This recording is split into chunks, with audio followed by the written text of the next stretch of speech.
Hi, and welcome to yet another chat on how to get out of your comfort zone. My name is Elena Gergimova. I'm really excited to have Dustin Miller PolyInnovator. He's also an OmniContent creator, the host of the Polymath PolyCast, and he's on a mission to create a modular education platform to revolutionize how we approach education as a whole.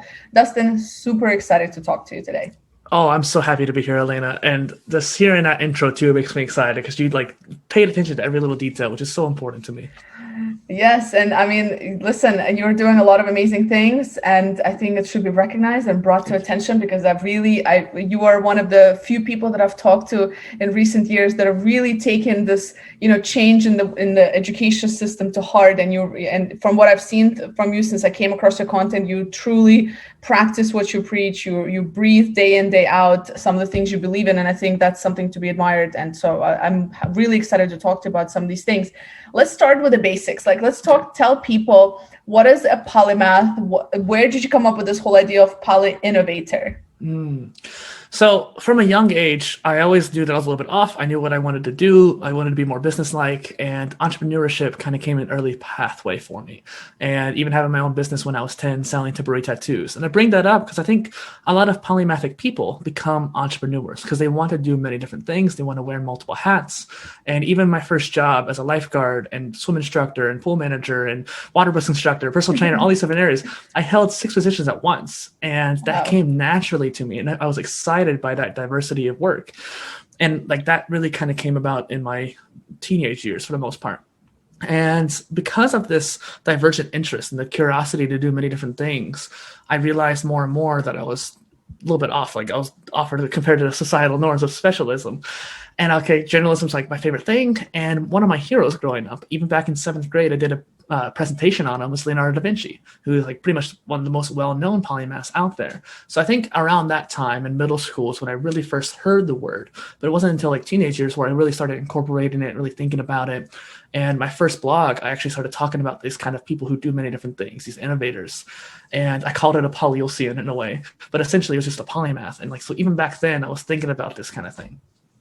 That's cool. And you know what's interesting? I was actually doing a session for students the other day. And, one of the biggest questions that we get when we do these sessions is, this pressure to choose a specific career path. This pressure is you get bored easily. And I think we've talked about this, you and I, before, is that I was the kind of individual growing up, I would just get bored really easily with things. And I used to be like, what is wrong with me? As I started talking to people, I'm like, many people feel like that. They feel like if they don't have this very specific kind of career path and they know what they want, and they're just kind of specialist and, all in this thing, then you're somehow not doing well, and I think you can definitely relate to that because you've done so many different things.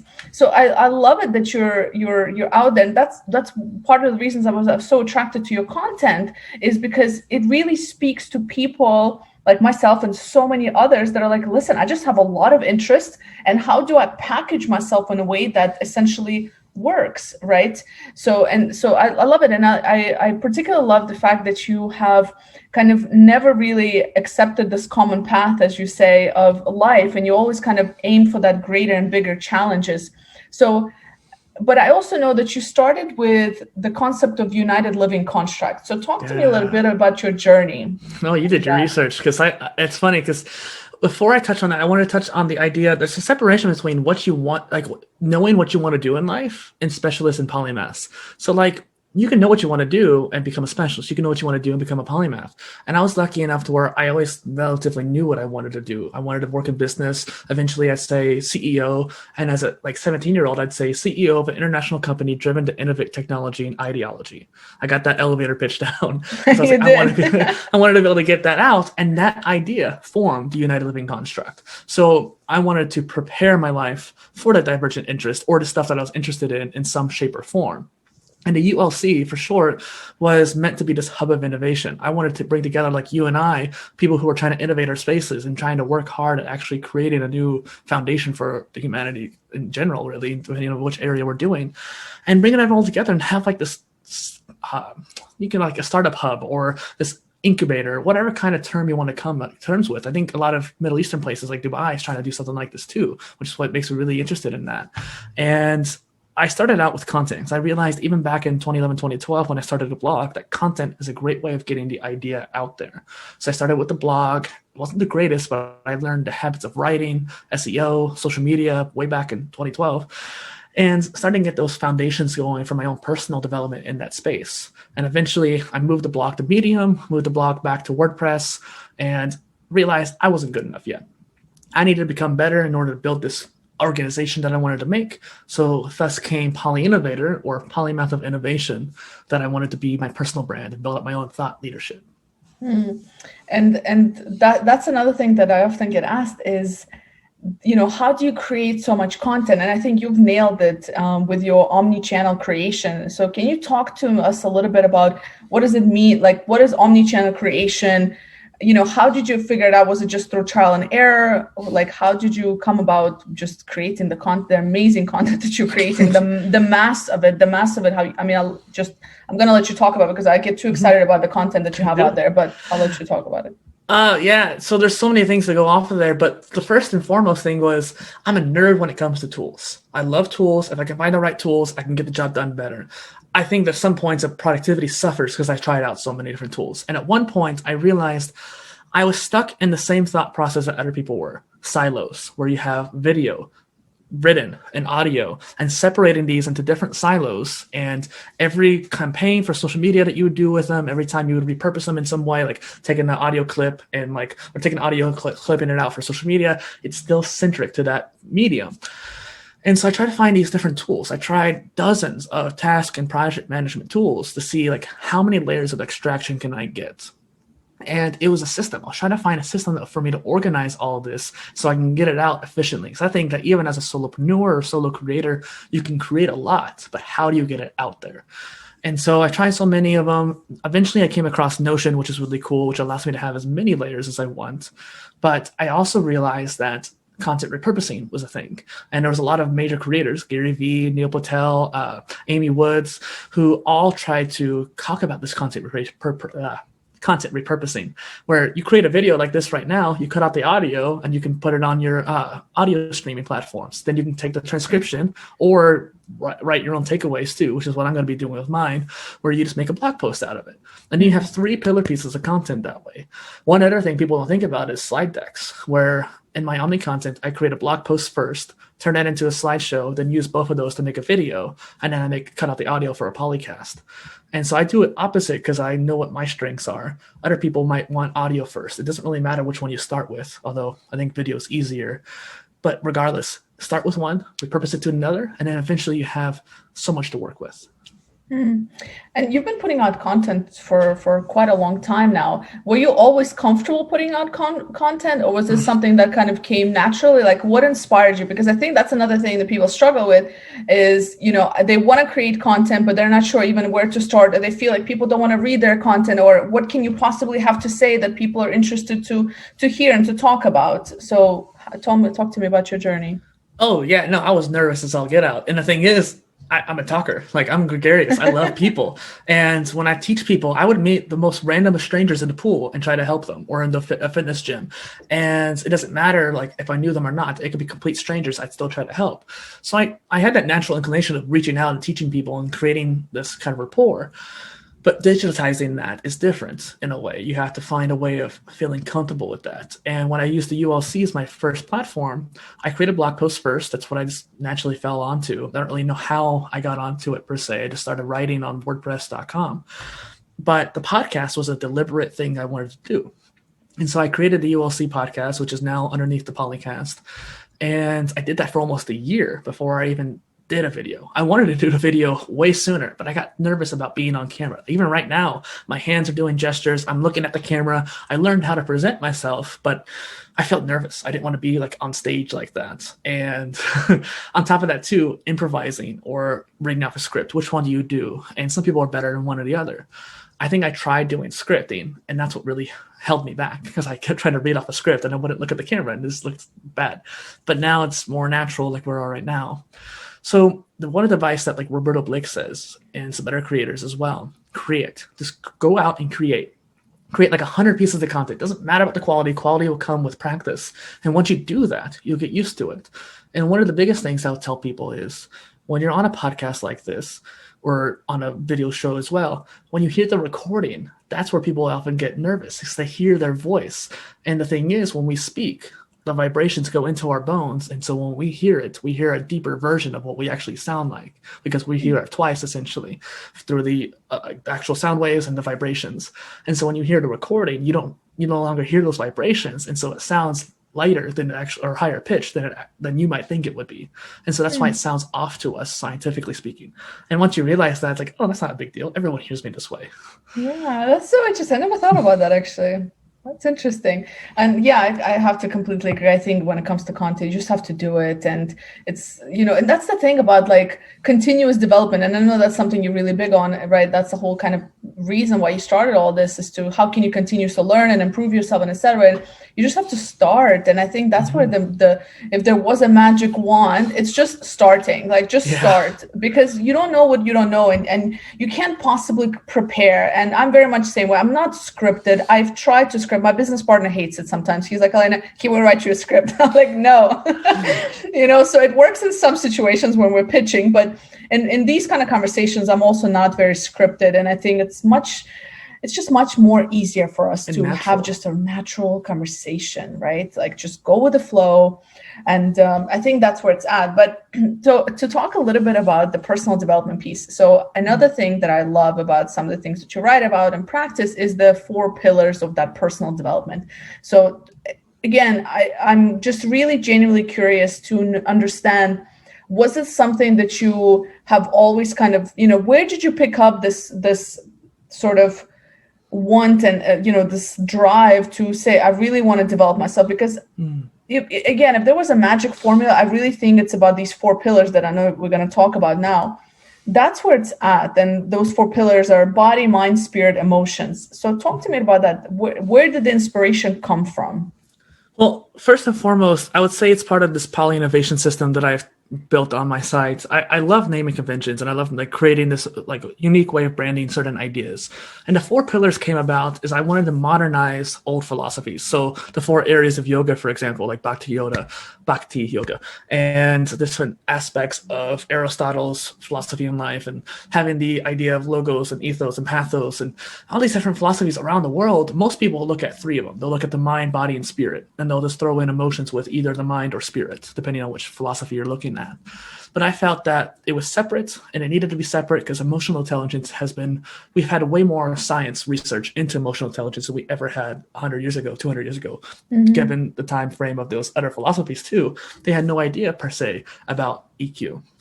And so growing up, I think that my intelligence was average. So my mental development was average for the most part. I definitely thought of things differently, but my learning was just normal. But my EQ, I grew up around a lot of high EQ people, so my EQ was developed more. So I picked up on people's emotions more, and I didn't realize it until I was much older. And so even like in high school, I would like try to pursue my self-development physically and a little bit mentally too, like playing Tetris to get my mind focused for a long period of time and getting into that state of flow. Or spirituality to me can mean a lot of things to different people, but to me, it's a bridge between the conscious mind and the subconscious mind, and having that understanding between the two. So meditation could help with that. And so I practiced those things, but emotional intelligence kind of came naturally. The body pillar came naturally because of my work. So I was able to develop those kind of simultaneously in a way. And that's hard to do. And I failed at it many times, and everyone does. And that's why I mentioned that, because I think it's a matter of people think that you have to do all of it at once. But in actuality, from what I can tell, most people have one pillar that they start out with, they focus on. For me, it was body, because I worked in the gym, for Pete's sake, and swimming all that time. So a lot of my mental prowess came from how many reps am I doing? How do I calculate this reps? How do I make progress on paper with this exercise? Spirituality came in the form of grits. How do I get myself to do 300 push-ups in one workout? How do I get myself to do 100 pull-ups, and so forth? And like having that emotional drive, let alone spirituality, like the soul, the essence of that, like pushing me past my breaking points. There was one point where my arms were numb. I fell on my face 3 times, and I still had more to do, and I still pushed past it in order to get that job done. And that was getting into the state of flow, activating the fight or flight response, whatever you want to think about. But I was only able to do it because of my understanding of the other pillars. That's very interesting. I think that's kind of That's what we, excuse me, that's what we struggle with the most, right? And I love it that you said you don't have to do it all, like you don't have to do it perfect. And I think that's where people get just stuck at. And I mean, myself included, I'm just reflecting now. It's just, and it's a continuous journey. Like these 4 pillars, it's a continuous, because there's always something to learn about body, mind, spirit, emotions. Like you're never, EQ alone, like emotional intelligence is a lifelong journey. I mean, there are moments, and I teach this stuff, and there are moments when I'm like, wow, like my license needs to be taken away from these things, right? So yeah, it's I absolutely love what you're saying. Let me talk to you about this for a moment. So I am also, and this comes from my education kind of interest, and I'm very big in education space in terms of my interest there. So you have come up with a sort of concept of, the modular approach to education, right? So and I'm curious to know, are you incorporating some of these pillars of self-development in these modules? Talk to me about what is that like? What does that modular degree look like for you, and what made you want to do that? Well, first and foremost, I was never much of an academic. I loved learning, so I was definitely a scholar. I loved being in learning new things and growing myself, and that natural curiosity is just fantastic. But I could never incorporate the 4 pillars directly into the modular degree system. The modular degree system is just a skill tree approach to learning and trying to make either the modules themselves more like a skill tree branching out, and or the actual degree you're doing branching out. And so I wanted to make this power of choice system, where if you're not learning something well and you don't want to keep learning it, you don't have that drive to learn it, and there's not a reason for you to push past it. Like sometimes it is a matter of grit and you just have to get over it. But that's very few and far in between when it comes to learning. A lot of the times because we're not interested in it, and we have no reason to be interested in it, not at that time at least. And so moving on to something you are interested in and putting that passion towards learning it, you'll learn it much quicker. Then you can move on to whatever thing you missed before, and you'll probably have a more reason to actually learn it then. Perhaps something you learned in that one thing you were interested in would actually teach you better or that other thing. When it came to the 4 pillars, that's why I created the PolyInnovation system, because I started out with philosophy, like back when I was in high school. That's what my main interest pools was. And that's where the 4 pillars kind of came about during the ULC phase. And it was interesting because then I started thinking, how do I build these 4 pillars? How do I maintain them? How do I incorporate the routines I need in my daily life, or even in a macro view as well, like this over years? How do I do it? And so habits and systems became my next thing I needed to learn. Like, how do I actually build these habits?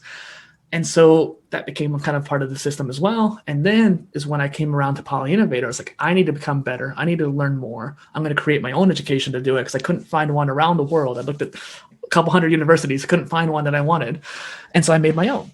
And so ironically, the PolyInnovation system goes with the foundation, with the modular degree, the education, the learning of that new skill, the consistency and routines of the habits and systems that you build, so that self-improvement, the self-development of the 4 pillars, how do those skills and application of those skills affect your areas of life? And then I added recently the self-branding. So like, how is there an output for all of that? What are you doing with those new skills? Are you teaching some people? Are you creating content? Are you going out and using it in the world? Whatever that may be. And if you had a magic wand to make some of these things happen, what would that look like? What do you mean? Like, get what things done? Like, if you had a magic wand into transforming the education, what would that look like for you? Yeah, I approached it in the sense of where I was coming from. I wanted to build my career. I wanted to have an alternative to college. So for me, it was a bit more of a degree-centric kind of thing. But for other people, especially in the older crowd, they might want to be more lifelong learning. They just want to keep an organized system of what they're learning over their life so they can go back to it if they need to. And then other people want to get a new job. They want to pivot careers quickly. So I created these different tracks for it, but I also want to see if there's a way to incorporate it into K through 12. I think it'd be brilliant for kids to be able to have choice on what they learn. Totally. And like Singapore, they have something like that in one of the elementary schools. They're testing out an AI that's developing their curriculum simultaneously, different for each student. And that's what I wanted to do, is use an AI system to create an education for each person based off of what they've already learned and that kind of thing, and start building that out like a Netflix library, if you will. So that's what I would want to look like. And I'd want everybody to be able to use it. So I think it's applicable to anybody in certain circumstances. Yeah, absolutely. I think that's the future of education, honestly. I mean, and you and I have talked about some of these things before, and I mean, that's where it's at. Future of education, future of learning is individualized, it's personalized. It is, I think we're going to see more and more polymaths out there. So I think you're definitely spot on with that. And I really, really, I really hope, I'm certain we're going to see this come to fruition in one way or another for you, for sure. It's just, that's where it's at. That's the future. Inevitable. It's inevitable. Exactly. It's just completely inevitable. So I think you're completely on point with that. Listen, I'm a huge fan of your content. I've mentioned this to you. I really am. And I really think people should have access to your content. So where can somebody find you? Where can they follow you? Yeah, so I try to go for that omnichannel approach or multi-channel approach, depending on which view you look at it. And so you can find me anywhere at PolyInnovator, but the website that I put all my core blog posts on and the interviews, takeaways on is polyinnovator.space. Polyinnovator.space. Awesome. And what are the final piece of advice you would give to somebody who is a polymath, and they just, after listening to this conversation, they've realized that, hey, I'm actually a polymath and it's a good thing? What would you tell these people? Well, I'll first and foremost say that I didn't actually define a polymath earlier. I skipped over that. Please do. Yeah, polymath is someone with much or many learnings, and that whether that means like deep level knowledge or just multiple areas. Usually deep is kind of the aspect, but they're autodidactic, they're self-learners, they want to keep indulging that curiosity. And for those people who are like that, don't let the social constructs around us prevent you from doing so. If you want to learn something, go out and learn it any way you can, and then try to find a way to incorporate it into your life. Find your ikigai. Ikigai, I love it. Thank you, Dustin. Thanks for coming and chatting with me about this. Much appreciated.